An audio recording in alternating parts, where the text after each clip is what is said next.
Okay, guys, so today we're building the backyard Brookdale Gazebo, backyard discovery. I couldn't find anything on YouTube about this. Sorry about the video. I'll turn it over in just a second to the right way. But so I thought I would show you guys the process that we went through, me and my buddies, and maybe help somebody out. Wasn't too terribly awful, wasn't wonderful, but here's all the pieces. I'm starting to lay the pieces out. I had a bunch of guys coming, so I wanted to lay everything out for them. A bunch of metal pieces. There's your electricity that goes into the side. I laid all the pieces, all the wooden pieces out in the driveway. Sorry for the janky looking driveway. The spring had not sprung yet as of this day, and it was a really rainy, gross day, as you'll see. But yeah, lay everything out, get all the numbers, go slow, take your time. You will make mistakes. We certainly did, so take your time. So we opened up this box of hardware, tons of screws, about 20 pounds of stuff, lay it all out on a table. The numbers on the bags are super important. Don't rip the bags, especially over the numbers.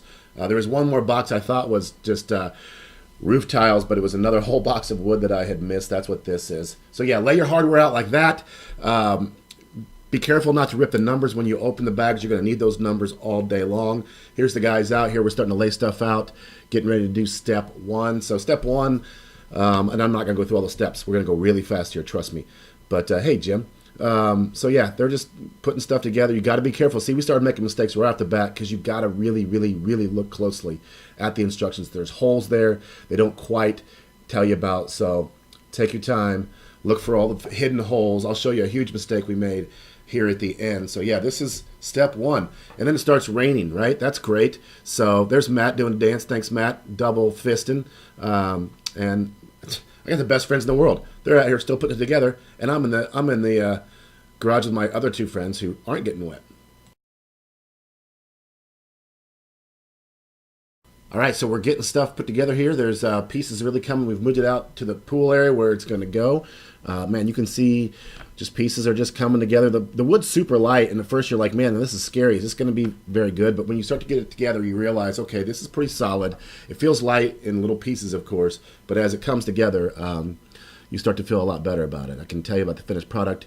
Feels pretty good. So yeah, just some video of some of the difficulties of see how we got these on 3 different chairs because it's got to be suspended. You're gonna need a lot of sawhorses or chairs or friends or rocks or lots of grass, something like that. So yeah, bunch of guys sitting around putting things together.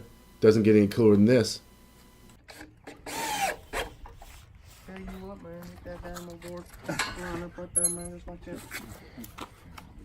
So we're about 3 hours into it now. Luckily, Jeremy grabbed the book, and he's the most responsible, I think, at this point, because we had an adult beverage and a few pizzas, and guys are getting a little bit cold and rowdy, and Jake's burping, and Matt takes his shirt off to say that UT won.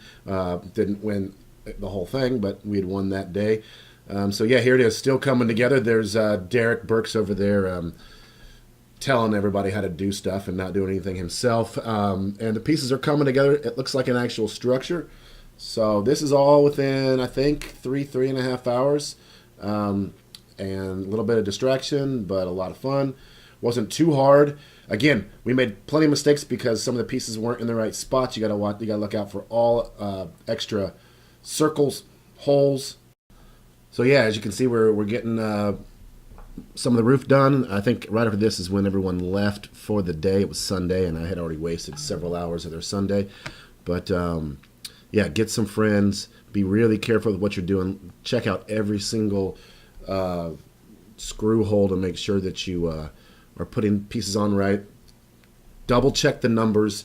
You'll see here in a sec. Okay, hold up. So this is the end of day one. This is where we got to. Kind of nice, pretty happy with it. I was ecstatic that my friends helped me get this far. So I was saying, check the part numbers. Here's where I begin to work on the roof, the ceiling metal, and putting it on correctly. And we've made a terrible mistake at this point that I did not catch. All my fault. I should have paid more attention. And you'll see in a second. Oh, there's the pool. We opened the pool, and it's a little bit sunnier, nicer. There's my dog. Hey, Bailey. And so, yeah, pretty simple stuff. You just measure in the right spots and put it down. Even I did this by myself, and I'm more of a techie guy.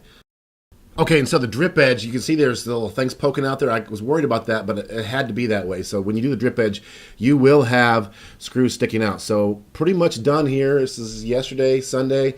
I put almost everything together. I had to put electricity still on one of the panels, but that's super easy. I put the roof on. The roof was pretty hard to get on, just to be honest. It was heavy, didn't fit right. You can see I scraped the side there on the left. I put my sheeting too far apart.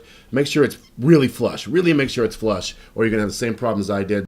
Also, when you put that top cap on, you literally got to climb up on the roof. And man, I crimped the metal. It was hard. I don't know of any other way to do it. I was sliding down, and I'm terrible at this kind of thing. Now, here's the big issue that we made. When we put these things together right here, look at this. We put the wrong pieces in the middle. See those holes right there? Those should have been on the end. Those are end pieces. There's 4 end pieces, and I put 3 of them right in the middle. So you'll see right there, there's another one. And what happens is you don't have holes then.